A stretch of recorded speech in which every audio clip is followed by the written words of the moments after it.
శ్లోకంలో అంటే 16th శ్లోకంలో ఏ విధంగా అజ్ఞానంలో ఉండటం వలన అజ్ఞాన ప్రభావం చేత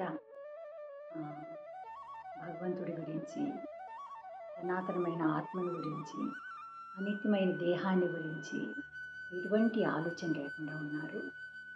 మొదట తెలుసుకోవాల్సింది సత్ అయినటువంటి ఆత్మ నిత్యంగా ఉంటుంది, అసత్ అయినటువంటి ఈ పంచభౌతికమైనటువంటి దేహము అశాశ్వతంగా ఉంటుంది. ఈ రిలేషన్ గురించి, ఈ విషయం గురించి అర్థం చేసుకోవాలి. సత్యద్రష్టలైనటువంటి వాళ్ళు ఈ రెండు విషయాల గురించి కూడా బాగా పరిశోధనలు చేసి ఆలోచించి మనకి ఈ విషయం గురించి చెప్పారు అని కృష్ణుడు చెప్తాడు. తర్వాత ఏ విధంగా భగవంతుడితో రిలేషన్ ఉండాలి, భగవంతుడు జీవులు అర్చకులైతే, సేవించే వాళ్ళైతే భగవంతుడు అర్చనీయుడైనటువంటి వాడు. తర్వాత భగవంతుడికి జీవులకు మధ్య అది యజమాని సేవకు ఉండే రిలేషన్ కావచ్చు, లేదు గురువు శిష్యులకు ఉన్నటువంటి సంబంధం కావచ్చు, లేదు తండ్రి బిడ్డలకు ఉన్నటువంటి బాంధవ్యం కావచ్చు. మొత్తానికి ఎలా రిలేట్ అయినా కూడా భగవంతుడే అసలు మన ఉనికికి భగవంతుడే కారణం. అటువంటి భగవంతుడికి దూరంగా వచ్చినప్పుడు అసలు మొదట భగవంతుని గురించి తెలుసుకోవటము, అసలు నేనెవరు అని తెలుసుకోవటము చాలా ఇంపార్టెంట్ అన్నమాట. ఇదే శ్లోకం చూద్దాము. 17th శ్లోకము. అవినాశీతు తద్విద్ధి ఏన సర్వమిదం తతం వినాశం అవ్యయస్యాస్య న కశ్చిత్ కర్తుమర్హతి. ఇక్కడ కశ్చిత్ కర్తుం నార్హతి అని చెప్తారు. నకశ్చిత్ అనే శ్లోకంలో ఉన్నా కూడా నకశ్చిత్ కర్తుమర్హతి అంటే కశ్చిత్ కర్తుం నార్హతి. ఎవ్వరు కూడా చేసేదానికి సమర్థులు కాదు. ఏం చేయడానికి? ట్రాన్స్లేషన్ చూద్దాము. శరీరం అంతా వ్యాపించి ఉన్న ఆత్మ నాశం లేనిది అని తెలుసుకో. అటువంటి అవినాశి అయిన ఆత్మను చేయడానికి ఎవ్వరూ సమర్థులు కాదు, అంటే ఎవరు నశింప చెయ్యలేరు. కృష్ణుడు ఏం చెప్తున్నాడు అర్జునుడితో? మొట్టమొదట నువ్వు శరీరం అంతా వ్యాపించింది. ఆత్మ ఎక్కడుంది? జనరల్గా హృదయస్థిత అంటుంటాం కదా చెప్పేటప్పుడు. ఆత్మ పరమాత్మ ఒకే బ్రాంచ్ పైన రెండు పక్షుల్లాగా ఉన్నారు అట్లని. కానీ ఆత్మ ఉనికి ఎలా గుర్తిస్తామంటే కాన్షియస్నెస్ రూపంగా. కాన్షియస్నెస్ ఎలా ఉంది? దేహం అంతా ఉంది, దేహం అంతా స్ప్రెడ్ అయి ఉందన్నమాట. అందుకే కదా మనకు ఒక చిన్న వెంట్రుక లాగినా లేదా ఏమైనా మనం టచ్ చేసినా కూడా మనకి ఇమ్మీడియట్గా అర్థమైపోతుంది కాన్షియస్నెస్ అనేది ఉండడం వల్ల. స్పర్శ ఇవన్నీ కూడా కాన్షియస్నెస్తో ఉన్నప్పుడే వస్తాయి. సో ఇక్కడ ఈ శ్లోకంలో ఏం చెప్తున్నారంటే దేహం అంతా వ్యాపించి ఉన్నటువంటి ఆత్మ దాని నిత్య తత్వాన్ని ఇంకా కొంచెం స్పష్టంగా ఎక్స్ప్లెయిన్ చేస్తున్నారు. అంటే ఎవరైనా, అదే ఇందాక చెప్పాను కదా, కాన్షియస్నెస్ బాడీ అంతా ఉంటుంది అంటే దాన్ని కాన్షియస్నెస్ అంటే ఏంటి? చైతన్యం కదా. అందుకే మనము ఈ శరీరానికి అనుభవం అయ్యేటటువంటి సుఖ దుఃఖాలను మనము అనుభూతి చెందుతున్నాం. అనుభవం దేహం నుంచి జరుగుతుంది, దేహం ద్వారా. అనుభూతి మనసు ద్వారా జరుగుతుంది. సో ఇవన్నీ కూడా ఈ చైతన్యానికి సంబంధించినటువంటివి. మరి అటువంటి ఈ దేహంలో, అంటే ఈ దేహం అనేటటువంటిది ఎలా ఉంది? ఆత్మ ఉంది, జీవాత్మ ఉంది, దీనికి ఆచ్ఛాదనగా ఉంది, కవర్ అయి ఉంది, కవర్ చేసి ఉందన్నమాట. అటువంటి దేహంలో ఉన్నటువంటి ఆ ఆత్మ ఎలా ఉంది, దాని పరిమాణం అంటే దాని సైజ్ ఎంత ఉంటుంది అని ఇక్కడ చెప్తూ ఉన్నారు. శ్వేతాశ్వతర ఉపనిషత్ అనే దాంట్లో ఒక శ్లోకం ఉంది, దీన్ని సమర్థిస్తుందన్నమాట. బాలాగ్ర శతభాగస్య శతథా కల్పితస్య చ భాగో జీవః సవిజ్ఞేయః స చ అంతాయ కల్పతే. అంటే చూడండి, ఒక వెంట్రుక ఎంత ఉంటుంది, దాని సైజు ఎంత చాలా స్లీక్గా ఉంటుంది కదా. దాన్ని 100 భాగాలు చేసి, కొన్ని ఎప్పుడూ వెంట్రుక తీసుకొని 100 భాగాలు చేద్దాం కాదు, అవి ఉంది దాన్ని నిలువు చీల్చాలి. దాన్ని 100 భాగాలు చేసి మళ్ళీ ఒక్కొక్క భాగాన్ని 100 భాగాలు చేస్తే అది ఆత్మ పరిమాణము అని చెప్పి ఊహించడానికి కూడా సాధ్యం కాదు. భాగవతంలో కూడా శ్రీధర స్వామి ఆయన కూడా చెప్తారనమాట. కేశాగ్రములో అంటే దాని కేశాగ్రము వెంట్రుక కొసుందే దాంట్లో 10,000 భాగం అంత పరిమాణంలో ఈ ఆధ్యాత్మికమైన చిత్కణాలు అసంఖ్యాకంగా ఉన్నాయి. జీవులు అసంఖ్యాకంగా ఉన్నారు కదా, జీవులు అందరూ కూడా చిత్కణాలన్నమాట. ఆధ్యాత్మిక అణువులైనటువంటి ఆత్మలు భౌతిక అంశాల కంటే కూడా సూక్ష్మంగా ఉంటాయి. అంటే భౌతికమైన దేహంలో సూక్ష్మమైనటువంటి అంశ అది ఉంది. కానీ అదే ఆ ఆధ్యాత్మిక స్ఫులింగమే ఈ టోటల్ బాడీకి ఆధారంగా ఉంది. ఈ బాడీ ఏం చేయాలన్నా కూడా అది ఉండాలి, అది లేకపోతే ఏం చేయలేదన్నమాట. సో మనం ఏదైనా మెడిసిన్ తీసుకుంటాము, జబ్బు చేసింది, డాక్టర్ దగ్గరికి వెళ్తే మెడిసిన్ ఇస్తారు, మనం నీళ్ళు వేసుకుని మింగేస్తామంతే. కానీ ఆ మందు ప్రభావము మన శరీరాన్ని మొత్తాన్ని కూడా తప్పిస్తుంది. అందుకే కదా మన బాడీలో ఏముందో, ఏం దోషం ఉందో దాన్ని పరిహరించడానికి సాధ్యమవుతుంది. సో అందుకే అసలు మనకు ఈ చైతన్యంగా అనుభూతం ఏదైతే అవుతూ ఉందో అదే ఆత్మ ఎగ్జిస్టెన్స్కి మనం అర్థం చేసుకోవడానికి కారణమవుతుంది, నిదర్శనంగా ఉంటుంది అని చెప్తున్నారు. ఎవరికైనా ఎంత ఇన్నోసెంట్ అయినా లేదు మూర్ఖుడైనా ఎవరికైనా కూడా ఒకసారి చనిపోయారు అంటే వాళ్ళని తిరిగి ఏం చేసినా కూడా బ్రతికించడం సాధ్యం కాదు అనే విషయం అర్థం. కొంతమంది గుండెలు బాదుకుని ఏడుస్తుంటారు, అయ్యో డాక్టర్లని, అంటే వాళ్ళు ఏమైనా హాస్పిటల్లో జబ్బు చేసింది వాళ్ళు చనిపోయారు అంటే డాక్టర్ కాళ్ళు చేతులు పట్టుకుని బతిమాలుతారనమాట. ఎలాగైనా మీరు బతికించండి అని. అప్పుడు డాక్టర్ ఏమంటాడు, ఓకే నేను బతికిస్తాను అని ఏ డాక్టర్ చెప్పలేడన్నమాట.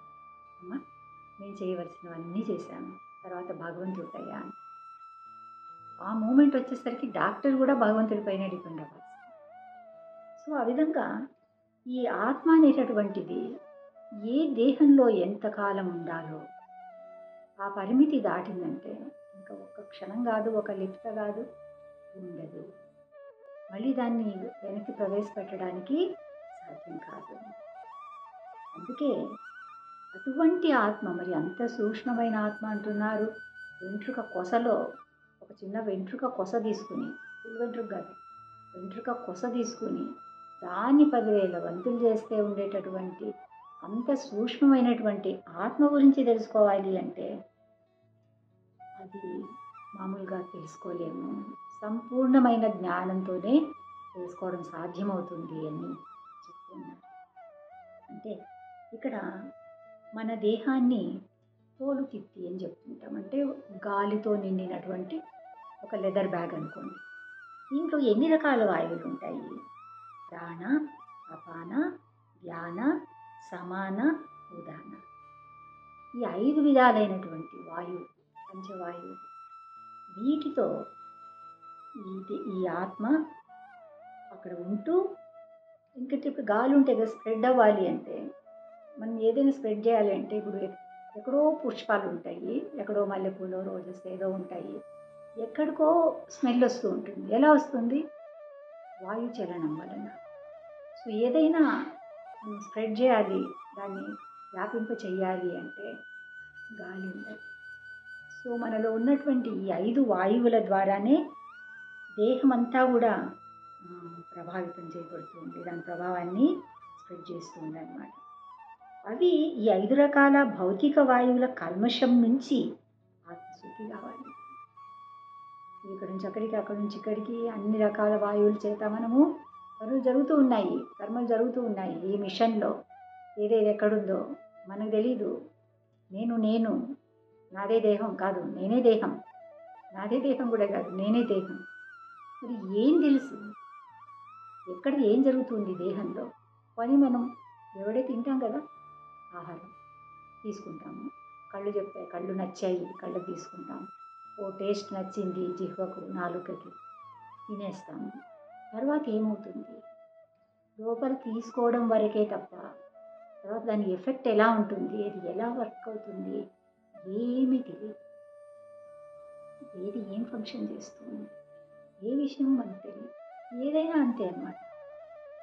ఈజీగా ఏదైనా ఒక మాట అనేయచ్చు, కానీ ఆ మాటకు నుంచి వచ్చినటువంటి ఫలితం, దాని ప్రభావం నుంచి దాన్ని చెప్తుంటారు. కాలు జారితే తీసుకోవచ్చు, నోరు జారితే తీసుకోలేము, నాలుక స్లిప్ అయిపోతున్నాను. అంటే ఏదైనా కూడా లోపలికి వచ్చాక దాన్ని బయటికి తీసేయడం చాలా కష్టం. ఎంతమంది చూస్తుంటాము, కిడ్నీ పేషెంట్స్ కానీ, లేదు కాన్స్టిపేషన్ ఉండేవాళ్ళు, తిన్న తర్వాత ఆ మలినాలని, లోపల ఉన్నటువంటి అంశం ఏమైనా చెడిపోయింది అంటే యూరిన్ రాదు, పాస్ చేయడానికి రాదు. ఆ ప్రెషర్ ఉంటుంది కానీ యూరిన్ పాస్ అవ్వదు, మోషన్ అవ్వదు. ఇవన్నీ మరి మనం మన ఇష్టం వచ్చినట్లు చేసుకున్నట్లయితే వాటిని కూడా ఈజీగా చేసేసుకోవచ్చు కదా. తినడం వరకే మన వంతు, తక్కినవి ఏవి మన చేతిలో లేవు. అందుకని ఆరోగ్యం మహాభాగ్యం అన్నారు. ఎందుకు మహాభాగ్యం అన్నారు? హెల్తీగా ఉండి బాగా సుఖాలు అనుభవించడానికి కాదు, ఆరోగ్యం జాగ్రత్తగా పెట్టుకుంటే భగవంతుని సేవించుకోవడానికి మనకు అవకాశం ఉంటుందన్నమాట. అందుకే శరీరం ఆద్యం అది ధర్మ సాధన. శరీరం ఉండాలి. శరీరం దీన్ని ఏమంటామంటే best use of bad bath. మరి ఇది మనకు శాపంగా వచ్చింది కదా ఈ శరీరము, కానీ దీన్ని మనము బెస్ట్ పర్పస్ కోసం దాన్ని మనము ఉపయోగించాలి. అసలు అందుకే వచ్చింది మనకి ఈ మానవ జీవితం. తక్కిన జీవరాశి గురించి వదిలేసినా కూడా ఇప్పుడు మనం హ్యూమన్ ఫామ్లో ఉన్నాం. ఈ ఫామ్లో ఎందుకున్నాము? మనకి ఎవరైనా ఏది ఇచ్చారు, ఏదైనా ఇచ్చారు, మనం ఏదైనా కొనుక్కుంటాము, దాంట్లో ఎలా చేయాలి, ఎలా వాడాలి అనేసి ఒక బుక్లెట్ ఇచ్చింటారు. చిన్నది ఒక పేపర్ అయినా కూడా రాస్తారన్నమాట. అది దేనికి ఉపయోగపడుతుంది, దాన్ని ఎలా ఉపయోగించాలి, ఇవన్నీ ఎంత చిన్నదైనా సరే, ఒక ట్యాబ్లెట్ కావచ్చు, మెడిసిన్ కావచ్చు, ఇది మనం ఉపయోగించే ఏ వస్తువు అయినా తీసుకోండి, ఏదైనా సరే ప్రతిదీ ఎలా ఉపయోగించాలి అనే ఇన్స్ట్రక్షన్స్ ఉంటాయి. అది దేనికి ఉపయోగించాలి అని ఉంటాయి. అది మానవ దేహం మనకి ఎందుకు వచ్చింది, దాన్ని దేనికోసం ఉపయోగించాలి, ఎలా ఉపయోగించాలి. డాక్టర్ ప్రిస్క్రిప్షన్ ఇస్తే మెడిసిన్ వాడుకుంటాము, వేరే వాళ్ళు దేన్ని తయారు చేశారో వాళ్ళు చెప్తే వాళ్ళు చెప్పినట్లు ఉపయోగించుకుంటాము. మరి ఆచార్యులు చెప్తున్నారు, శాస్త్రాలు చెప్తున్నాయి, మనం ఈ దేహంలోకి ఎందుకు వచ్చాము, దీన్ని ఎలా ఉపయోగించుకోవాలి, దీని గురించి తెలుసుకోకపోతే అంతా కదా. సో ఇక్కడ ఏం చెప్తూ ఉన్నారు, శుద్ధమైన ఆత్మను ఆవరించినటువంటి ఈ పంచవాయువులని ఎలా కంట్రోల్ చేసుకోవాలి ఫస్ట్. దానికోసమే ఒక యోగాలో కూడా మామూలుగా పతంజలి యోగా అని ఉంటుంది కదా, అట్లా కాకుండా కొంచెం టిపికల్ హఠ యోగా అనేది ఉందన్నమాట. వాళ్ళు ఏం చేస్తారు, ఆ అణు రూపంగా ఉన్నటువంటి ఆత్మను భౌతిక వాతావరణాల బంధం నుంచి విముక్తి కలిగించడానికి ప్రాక్టీస్ చేస్తారు. అంతేగాని ఇప్పుడు యోగా అనేసి యోగా క్లాసులో అని వెళ్ళి బాడీ ఫిట్గా ఉంచుకోవడానికి, లేదంటే ఏదో జబ్బులు నయం చేసుకోవడానికి, ఏదో మెడిటేషన్, దేనిపైనో మెడిటేషన్ చేసుకోవడానికి, ప్రాణాయామం చేసి కొంచెం మనము బ్రీతింగ్ అనేది చేసుకోవడానికి, ఇవన్నీ దొరుకుతాయి, ఇవన్నీ బెనిఫిట్స్ ఉన్నాయి. కానీ అసలైన పర్పస్ ఏంటి? అష్టాంగ యోగం, హఠయోగం చేసినా, అష్టాంగ యోగం చేసినా ఫైనల్గా ఏమవ్వాలి, ఆత్మ గురించి తెలుసుకోవాలి. అది లేకపోతే కేవలం భౌతిక ప్రయోజనాల కోసం కాదు అని చెప్తున్నారు. సో అందుకే మనము వేదాల గురించి తీసుకున్న శాస్త్రాలు, వేటి గురించి తీసుకున్న సాధు పురుషులు ఏం చెప్పారు, ఎంతమంది మనకు ఆచార్యులు ఉన్నారు, ఎవరైనా కూడా ఈ అనురూపమైనటువంటి ఆత్మ గురించి ఒక్కరూ అంగీకరించారు. అంతేకాకుండా నిజంగా బుద్ధివంతులైతే, అంటే వివేకవంతులైతే ఎక్స్పీరియన్స్తో దాన్ని ప్రత్యక్షంగా కూడా గ్రహించగలుగుతారు. లేకపోతే ఈ అణు ఆత్మని ఏమనుకుంటారు, భగవంతుని గురించి మనం సర్వవ్యాపి అంటాం కదా, ఆల్ పర్వేడింగ్, అట్లా ఇది కూడా అనుకుంటారు. ఆల్ పర్వేడింగ్ కాదు ఆత్మ, కానీ సర్వగా ఎక్కడికైనా వెళ్ళగలుగుతుంది. భౌతిక ప్రపంచంలో తిరుగుతుంది, ఏ రూపాలు, 24 లక్షల స్పీసీస్లోకి తిరుగుతుంది, ఒక్కొక్కటిగానే తిరుగుతుంది. అన్నిసార్లు అన్నీ ఒకేసారిగా చేయడం అయితే ఆత్మకు సాధ్యం కాదన్నమాట.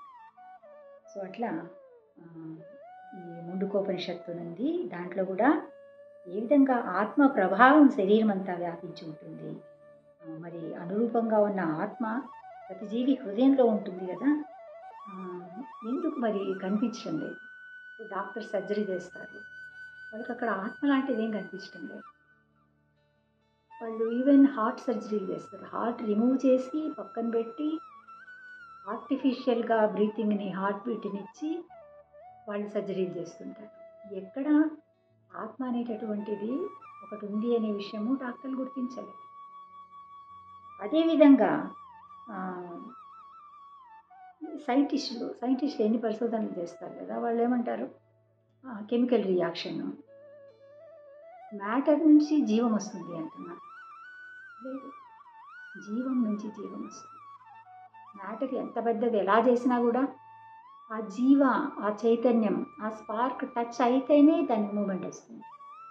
ఒక పెద్ద రోబోట్ తయారు చేశారు, దానికి చాలా అంత ఫీడ్ చేశారు, ఏం పనులు చేయాలి, ఎలా చేయాలి, ఎంత పర్ఫెక్ట్ చేయాలి, అన్నీ చేశారు.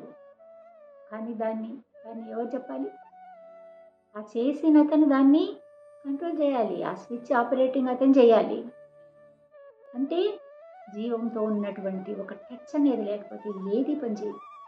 ఏదైనా తీసుకోండి, ఎంత సింపుల్ విషయాలైనా కూడా తీసుకోండి. నీళ్ళు కట్టించుకుంటాము, అప్పుడు అన్ని పనులతో పాటు వాటర్ ఫెసిలిటీ కావాలి, మనకి ఎలక్ట్రిసిటీ ఫెసిలిటీ కావాలి, అన్నీ ఉంటాయి కదా. అన్ని పైపులు వేసుకున్నాము, ఇప్పుడు ఎలక్ట్రిసిటీ వాళ్ళు వచ్చారు, అన్ని పైపులు వేశారు, వైర్లు ఫిక్స్ చేశారు, అంతా అయింది, బల్బులు, పెద్ద పెద్ద చాంద్లియార్లు అన్నీ వేయించుకున్నాము, అంత హ్యాపీగా అన్నీ అరేంజ్ అయిపోయాయి. ఈవినింగ్ అయింది, నైట్ అయింది, వెలుతురు రాలేదు, ఒక్కటి కూడా వెలగలేదు. అరే ఇదేంటి ఇలా అయిపోయింది, మనం ఎంత కష్టపడి ఇవన్నీ అరేంజ్ చేసుకున్నాము, మరి వెలగదేంటి అంటే, అదే వెళ్ళి స్విచ్ చెయ్యి, స్విచ్ ఆన్ చేయాలి కదా, అవంతకే వెలుగుతాయా? వెలుగవు. సో ఎప్పుడు కూడా ఆ జీవ ఎలా ఉంది? ఆత్మ అనేటటువంటిది మ్యాటర్ కాదు, ఆత్మ సనాతనమైన నిత్యమైనటువంటి ఆత్మ. అది ప్రతి ఒక్కరిలోనూ కూడా ఆ ఆత్మతో పాటు పరమాత్మ కూడా ఉన్నాడు. ఇది ఇంకా ఎలాగుంది చూడండి. మనం ఆ ఆత్మనే ఇప్పటివరకు తెలుసుకోలేకుండా, ఆత్మ ఉనికినే గుర్తించలేకుండా ఉన్నాము, కానీ ఆత్మతో పాటు పరమాత్మ కూడా ఉన్నాడు. అసలు ఆ పరమాత్మ కూడా ఆత్మతో పాటు ఎంటర్ అయినప్పుడే ఏ రూపంలో అయినా గ్రోత్ అనేది జరుగుతుంది. సో అందుకే అసలు ఆ పరమాత్మ అనేవాడే లేకపోతే, ఆత్మ కూడా అంత ఉన్నా కూడా ఆ శక్తులన్నీ ఎలా వస్తున్నాయి? ఊపిరితిత్తులు ఉన్నాయి, వాటి ప్రాణవాయువుని తీసుకుంటే శక్తి ఇచ్చారు, వాటి మళ్ళీ క్లియర్ చేసి ఆ బ్యాడ్ వాయువుని పక్కకు తీసే శక్తి ఎవరు ఇచ్చారు? ఏదైనా సరే ఒకటి జరగాలి అంటే ఆ శక్తి మనకు ఆత్మ నుంచి వస్తుంది. కానీ ఆత్మ నేను స్వేచ్ఛగా ఉన్నాను అని అనుకోలేదు, ఎందుకంటే ఒక తొడుగు వేసేసుకుంది కదా. సో తనతో పాటే ఉన్నటువంటి పరమాత్మను కాకుండా తను ధరించినటువంటి డ్రెస్సుతో తనని మమేకం చేసుకుంటాను. అలా ఉండడం వలన ఆత్మస్థితే తెలుసుకోలేకపోవటం వలన ఇంకా పరమాత్మ గురించి తెలుసుకోవటము అది ఇంకా తర్వాత పాయింట్ అనమాట. సో మెడికల్ సైన్స్ ఎంత అడ్వాన్స్ అయినా, ఎన్ని చేసినా కూడా వాళ్ళకి మెడికల్ సైన్స్ అనేటటువంటిది వాళ్ళు కూడా ఒప్పుకుంటారు. ఏమని? హార్ట్ బీట్ ఆగిపోయిందంటే ఇంకా చనిపోయినట్లే. అంటే హార్ట్ అనేది ఉంది, అక్కడ నుంచి జరిగే చలనం వల్ల మనకు ఈ శరీరంలో ఉన్నటువంటి యాక్టివిటీ అంతా జరుగుతూ ఉంది, అది హార్ట్ బీట్ ఆగిపోయింది అంటే ఇంక చనిపోయినట్లే అని. కానీ ఇంకా బ్రెయిన్ ఉంది. ఈవెన్ హార్ట్ బీట్ ఆగిపోయినప్పుడు కూడా బ్రెయిన్ అది కోమా స్టేజ్లో ఉన్నప్పుడు కూడా పనిచేస్తూ ఉంటుంది. అందుకే చాలామంది కోమాలో ఉన్నారంటే వాళ్ళు ఇంకా హాఫ్ డెడ్ కాదు, ఆల్మోస్ట్ డెడ్ అనే చెప్పాలి. కానీ వాళ్ళకి తెలుస్తూ ఉంటాయి ఏమీ ఆ పెయిన్ని వాళ్ళు ఎంత అనుభవిస్తున్నా కూడా అది ఎవరికి తెలియదు అన్నమాట. సో అన్నిటికీ కూడా మెడికల్ సైన్స్ కూడా ఏం చెప్తుంది? Okay, heart failure, heart seize అయిపోయింది, ఇట్లా హార్ట్ గురించి చెప్తూ ఉంటారు, మాట్లాడుతూ ఉంటారు. మరి పరమాత్మ అటువంటి ఈ అనురూపమైన ఆత్మలు ఎలా పోల్చారు? సూర్యకాంతి, మనకు వెలుతురు రాగానే మనం అలా ఎండవైపు చూసామంటే ఎన్నో మనకు కాంతి కణాలు కనిపిస్తూ ఉంటాయి. అట్లాగా ఆత్మలు అనమాట. అంతా అన్ని ఆత్మలు ఉన్నాయి. మరి అన్ని ఆత్మలతో పాటు పరమాత్మ ఉన్నాడు. చాలా అమేజింగ్‌గా అనిపిస్తుంది. కానీ ఎలాగుంటుంది అట్లా అనేటటువంటి. సో, అట్లాగా ఈ అనురూప ఆత్మలు భగవంతుని నుంచి వెలువడేటటువంటి కాంతిలో కణాలుగా ఉన్నాయి. వాటిని ప్రభ. ప్రభ అంటే వెలుతురన్నమాట. ఎఫల్జెన్స్. అది భగవంతుడి ఉన్నతమైనటువంటి శక్తి. సో, మనము వేదిక్ నాలెడ్జ్ గురించి తీసుకున్నా, లేదు సైంటిఫిక్ నాలెడ్జ్ గురించి తీసుకున్నా, దేన్ని తీసుకున్నా కూడా దేహంలో ఉన్నటువంటి ఈ ఆత్మ లేదు అని ఎవరు చెప్పలేరు. దాని గురించి వాళ్ళు మాట్లాడినా, మాట్లాడలేకపోయినా కూడా అది లేదు అనే విషయాన్ని ఎవరు కూడా చెప్పలేరనమాట. ఎందుకంటే దానికి ఎక్స్‌ప్లెయిన్ చేయాలి కదా! ఎలా ఆత్మ లేదు? ఆత్మ ఉంది అనడానికి శాస్త్రాల ద్వారా మనం చెప్పగలము. మనం ప్రూవ్ చేయగలము. ఆచార్యుల నిర్దేశనాలను అనుసరించి మనం నడుచుకోవటం ద్వారా మనకు అటువంటి జ్ఞానం దొరికింది. శాస్త్రాల నుంచి, సాధువుల నుంచి. కానీ అటువంటి జ్ఞానం లేకపోవటం వలన ఉంది అని ఒప్పేసుకుంటారు.